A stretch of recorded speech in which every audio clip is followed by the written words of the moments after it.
Saudi আরবে গত ২৪ ঘন্টায় ব্যাপক বৃষ্টিপাত হয়েছে। এতে করে দেশটির বিভিন্ন স্থানে অতিমাত্রায় বৃষ্টির পানি জমে বন্যার সৃষ্টি হয়েছে।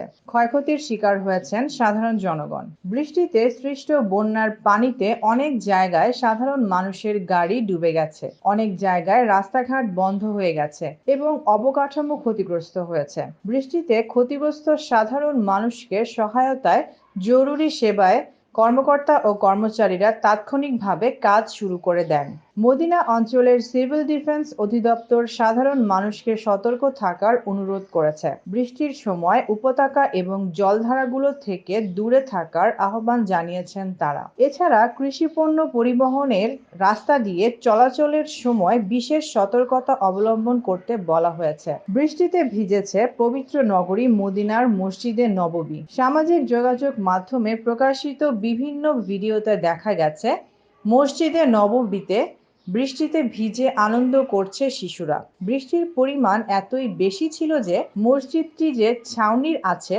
সেগুলো বেয়ে সজোরে পানি নিচে নেমে আসে। মদিনার আল ইসে সবচেয়ে বেশি বৃষ্টিপাত হয়েছে। বৃষ্টির পানিতে উপত্যকা এবং বিভিন্ন প্রাচীরে পানি উপচে পড়েছে। সৌদির জাতীয় আবহাওয়া কেন্দ্র মদিনার জন্য সর্বোচ্চ লাল সতর্কতা জারি করেছে। তারা আবহাওয়ার পূর্বাভাসে জানিয়েছে মদিনায় আরও বজ্রসহ বৃষ্টি এবং ঝড়ো হাওয়া বয়ে যাবে। Mour Rahman, news desk, ITV Bangla.